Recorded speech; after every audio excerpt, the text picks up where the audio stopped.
it is my high honor to introduce Dr. Mark Zuckerberg.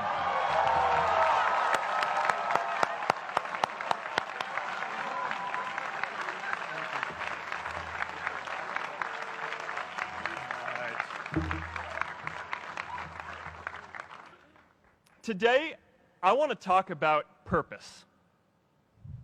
But I'm not here to give you the standard commencement about finding your purpose. We're millennials. We try to do that instinctively. Instead, I'm here to tell you that finding your purpose isn't enough. The challenge for our generation is to create a world where everyone has a sense of purpose. One of my favorite stories is when JFK went to go visit the NASA Space Center, and he saw a janitor holding a broom, and he asked him what he was doing, and the janitor replied, "Mr. President, I'm helping put a man on the moon." Purpose is that feeling that you are a part of something bigger than yourself, that you are needed, and that you have something better ahead to work for. Purpose is what creates true happiness. And you are graduating at a time when this is especially important. When our parents graduated, that sense of purpose reliably came from your job, your church, your community. But today, technology and automation are eliminating many jobs. Membership in a lot of communities has been declining, and a lot of people are feeling disconnected and depressed and are trying to fill a void in their lives. As I've traveled around, I've sat with children in juvenile detention and opioid addicts who've told me that maybe their lives would have turned out differently if they just had something to do, an after-school program or somewhere to go. I've met factory workers who know their old jobs aren't coming back and are just trying to find their path ahead.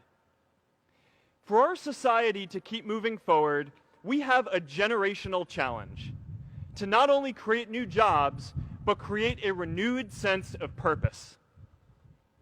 I remember that night I launched Facebook from that little dorm in Kirkland House. I went to Noakes with my friend KX, and I remember telling him clearly that I was excited to help connect the Harvard community, but one day someone would connect the whole world. The thing is, it never even occurred to me that that someone might be us. We were just college kids. We didn't know anything about that. There were all these great big technology companies with all these resources, and I just assumed one of them would do it. But this idea was so clear to us that all people want to connect. So we just kept working on it, day after day after day. And I know that a lot of you are going to have your own stories just like this. A change in the world that seems so clear that you are sure someone else is going to do it. But they're not. You will. But it's not enough to have that purpose yourself. You also have to create a sense of purpose for others. And I found that out the hard way. You see, my hope was never to build a company. I wanted to have an impact. And as all these people started joining us, I just assumed that that's what they wanted to do too. So I never took the time to explain what it was that I hoped we'd build. A couple years in, some big companies wanted to buy us. I didn't want to sell. I wanted to see if we could connect more people. And we were building the first version of Newsfeed at the time, and I thought, if we could just launch this, it could change how we all learn about the world. Nearly everyone else wanted to sell. Without a sense of higher purpose, this was their startup dream come true, and it tore our company apart. After one particularly tense argument, one of my close advisors told me if I didn't agree to sell the company right now, I would regret that decision for the rest of my life. Relationships were so frayed that within a year or so, every single person on our management team was gone. That was my hardest time leading Facebook. I believed in what we were doing, but I felt alone. And worse, it was my fault. I wondered if I was just wrong, an imposter, a 22-year-old kid who had no idea how things actually worked. Now, years later, I understand that is how things work when there's no sense of higher purpose. So it's up to all of us to create it so we can all keep moving forward together. And today, I want to talk about 3 ways that we can create a world where everyone has a sense of purpose. By taking on big, meaningful projects together. By redefining equality so everyone has the freedom to pursue their purpose. And by building community all across the world. So first, let's take on big, meaningful projects. Our generation is going to have to deal with tens of millions of jobs replaced by automation like self-driving cars and trucks. But we have the potential to do so much more than that. Every generation has its defining works. More than 300,000 people worked to put that man on the moon, including that janitor. Millions of volunteers immunized children around the world against polio, and millions of more people built the Hoover Dam and other great projects. And now it's our generation's turn to do great things. Now I know, maybe you're thinking, I don't know how to build a dam. I don't know how to get 1 million people involved in anything. Well, let me tell you a secret. No one does when they begin. Ideas don't come out fully formed. They only become clear as you work on them. You just have to get started. If I had to know everything about connecting people before I got started, I never would have built Facebook. Movies and pop culture just get this all wrong.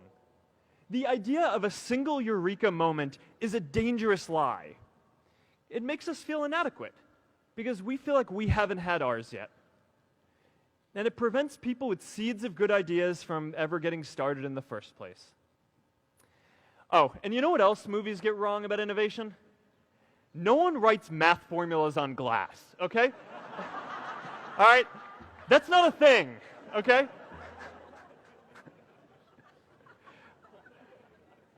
It's really good to be idealistic, but be prepared to be misunderstood. Anyone working on a big vision is going to get called crazy, even if you end up right. Anyone taking on a complex problem is going to get blamed for not fully understanding it, even though it's impossible to know everything up front. Anyone taking initiative will always get criticized for moving too fast because there's always someone who wants to slow you down. In our society, we often don't take on big things because we're so afraid of making mistakes that we ignore all the things wrong today if we do nothing. The reality is, anything we do today is going to have some issues in the future. But that can't stop us from getting started. So what are we waiting for? It is time for our generation-defining great works. How about stopping climate change before we destroy the planet and getting millions of people involved, manufacturing and installing solar panels? How about curing all diseases and getting people involved by asking volunteers to share their health data, track their health data, and share their genomes?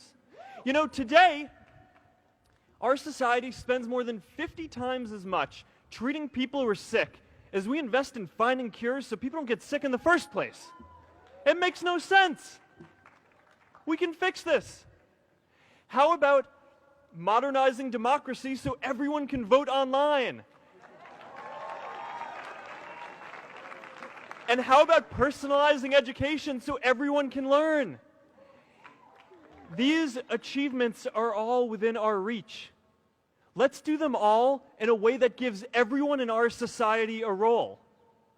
Let's do big things, not just to create progress, but to create purpose.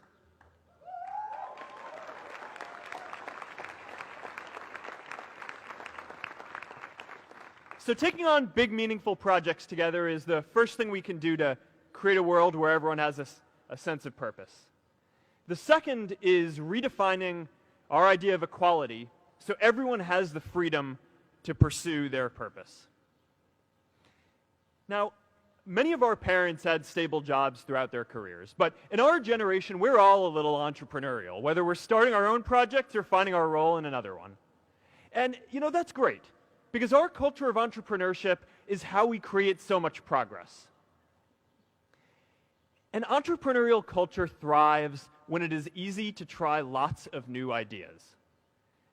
Facebook wasn't the first thing I built. I also built chat systems and games, study tools and music players, and I'm not alone. J.K. Rowling got rejected 12 times before she finally wrote and published Harry Potter.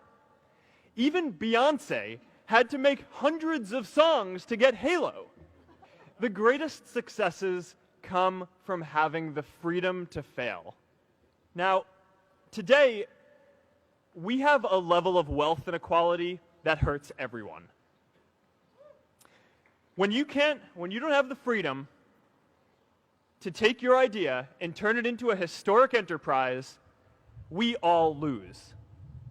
And right now, today, our society is way over-indexed on rewarding people when they're successful, and we don't do nearly enough to make sure that everyone can take lots of different shots. Now, let's face it, there is something wrong with our system when I can leave here and make billions of dollars in 10 years, while millions of students can't even afford to pay off their loans, let alone start a business.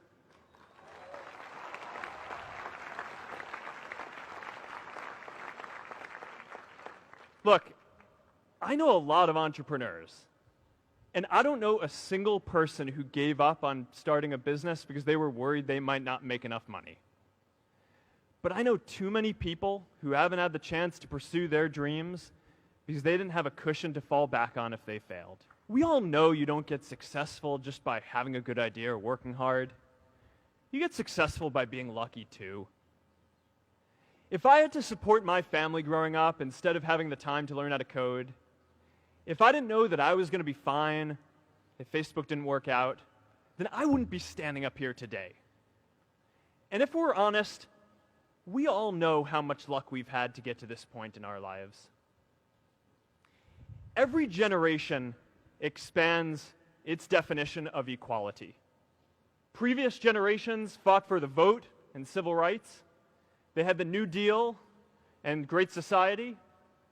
And now it's time for our generation to define a new social contract. We should have a society that measures progress not just by economic metrics like GDP, but by how many of us have a role we find meaningful. We should explore ideas like universal basic income to make sure that everyone has a cushion to try new ideas. We're all going to change jobs and roles many times, so we need affordable childcare to get to work and healthcare that's not tied to just one employer. And we're all going to make mistakes. So we need a society that's less focused on locking us up and stigmatizing us when we do. And as our technology keeps on evolving, we need a society that is more focused on providing continuous education through our lives.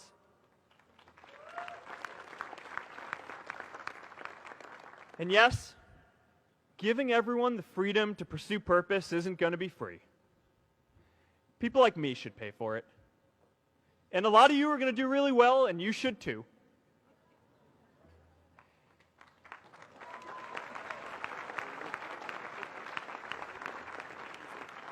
That is why Priscilla and I started the Chan Zuckerberg Initiative and committed our wealth to promoting equal opportunity. These are the values of our whole generation. It was never a question of if we were going to do this. The only question was when. Millennials are already one of the most charitable generations in history. In just 1 year, more than 3 in 4 US millennials donated to charity, and more than 7 in 10 raised money for another one. But it's not just about giving money. You can also give time. And I promise you, if you just take an hour or two a week, that's all it takes to give someone a hand and help them reach their potential. Now, maybe you're thinking, that's a lot of time. I'm not sure if I have that much time. I used to think that. You know, when Priscilla graduated from Harvard, she became a teacher. And before she'd do education work with me, she told me that I needed to get my own experience teaching a class. At first, I complained. I said, you know, I'm kind of busy. I'm running this company. But she insisted. So I taught an after-school program at the local Boys and Girls Club on entrepreneurship. I taught those kids lessons on product development and marketing, and they taught me what it was like growing up feeling targeted for your race, and what it's like having a family member in prison. I shared stories of my time in school, and they shared their hope that one day they would get to go to college too.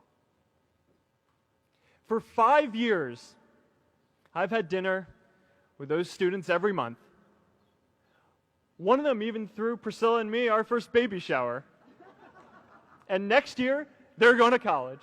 Every one of them, first generation in their families. We can all make time to give someone a hand. Let's give everyone the freedom to pursue purpose, not just because it's the right thing to do, but because when more people can turn their dreams into something great, we are all better for it.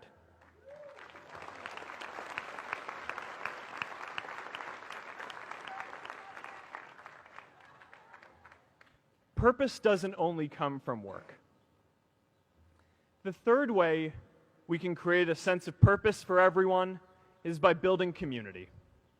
And in our generation, when we say purpose for everyone, we mean everyone in the world. Now, quick show of hands. How many of you here are from another country? All right, now keep your hands up. How many of you are friends with one of these folks? Now we're talking. See, we have grown up connected. In a recent survey of millennials around the world, asking what most defines our identity, the most popular answer wasn't nationality, ethnicity, or religion. It was citizen of the world. That's a big deal. Every generation expands the circle of people we consider one of us. And in our generation, that now includes the whole world. We understand that the great arc of human history bends towards people coming together in ever greater numbers, from tribes to cities to nations, to achieve things that we could not on our own. We get that our greatest opportunities are now global. We can be the generation that ends poverty, that ends disease. And we get that our greatest challenges need global responses too. No country can fight climate change alone or prevent pandemics. Progress now requires coming together, not just as cities or nations, but also as a global community. But we live in an unstable time. There are people left behind by globalization across the whole world. And it's tough to care about people in other places when we don't first feel good about our lives here at home. There's pressure to turn inwards. This is the struggle of our time. The forces of freedom, openness, and global community against the forces of authoritarianism, isolationism, and nationalism. Forces for the flow of knowledge, trade, and immigration against those who would slow them down. This is not a battle of nations. It is a battle of ideas. There are people in every country for more global connection, and there are good people against it. And this isn't going to be decided at the UN either. It's going to happen at the local level when enough of us feel a sense of purpose and stability in our own lives that we can start to open up and care about everyone else too. And the best way to do that is to start building local communities right now.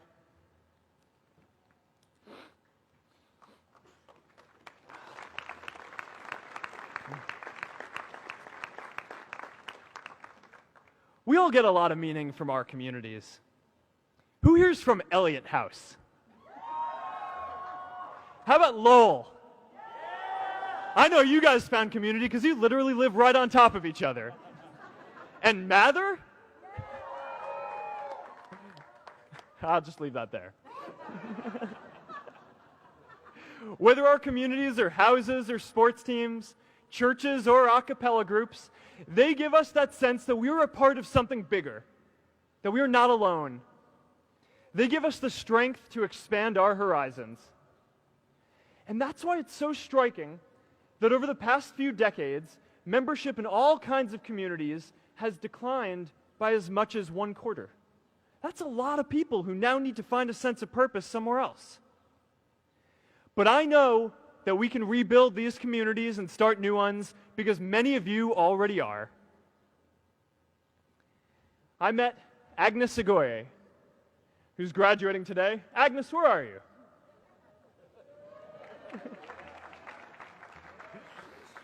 Agnes spent her childhood navigating conflict zones with human trafficking in Uganda, and now she's trained thousands of law enforcement officials to keep communities safe.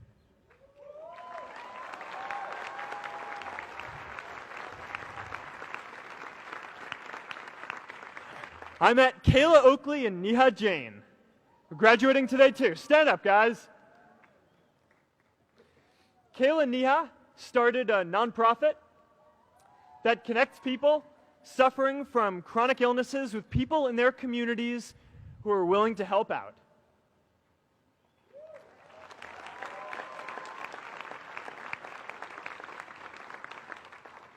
And I met David Razu Aznar, who's graduating from the Kennedy School today. David, stand up. David is a former city councilor who fought to make Mexico City the first Latin American city to pass marriage equality, even before San Francisco.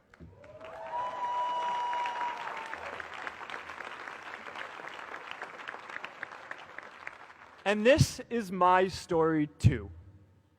A student in a dorm, connecting one community at a time, and keeping at it until one day we can connect the whole world. Change starts local. Even global change starts small with people like us. In our generation, the struggle of whether we connect more, whether we achieve our greatest opportunities, comes down to this: your ability to build communities and create a world where every single person has a sense of purpose.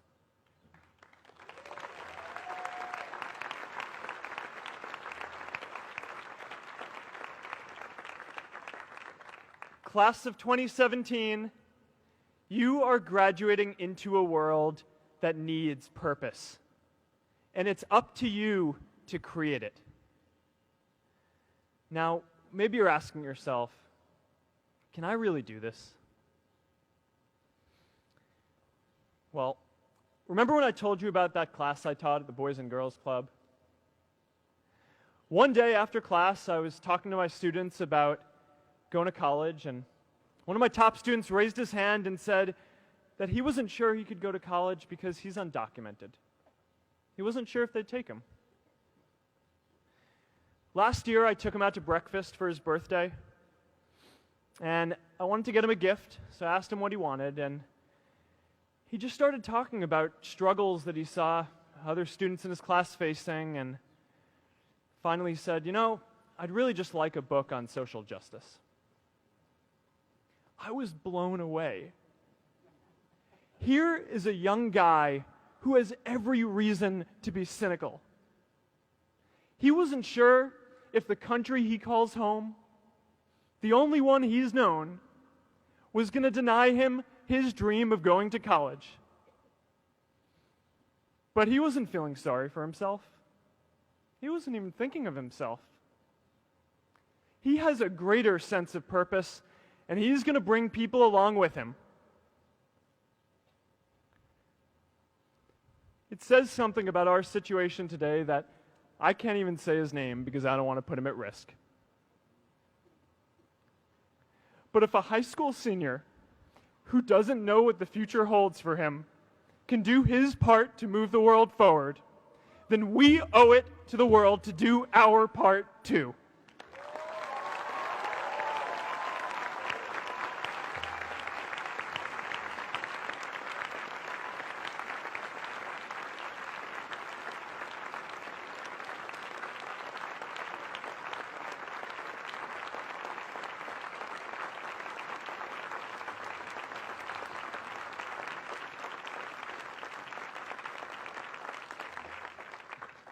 So before you walk out those gates one last time, and as we sit here in front of Memorial Church, I'm reminded of a prayer, Misha Berach, that I say whenever I face a big challenge, that I sing to my daughter, thinking of her future when I tuck her in at night.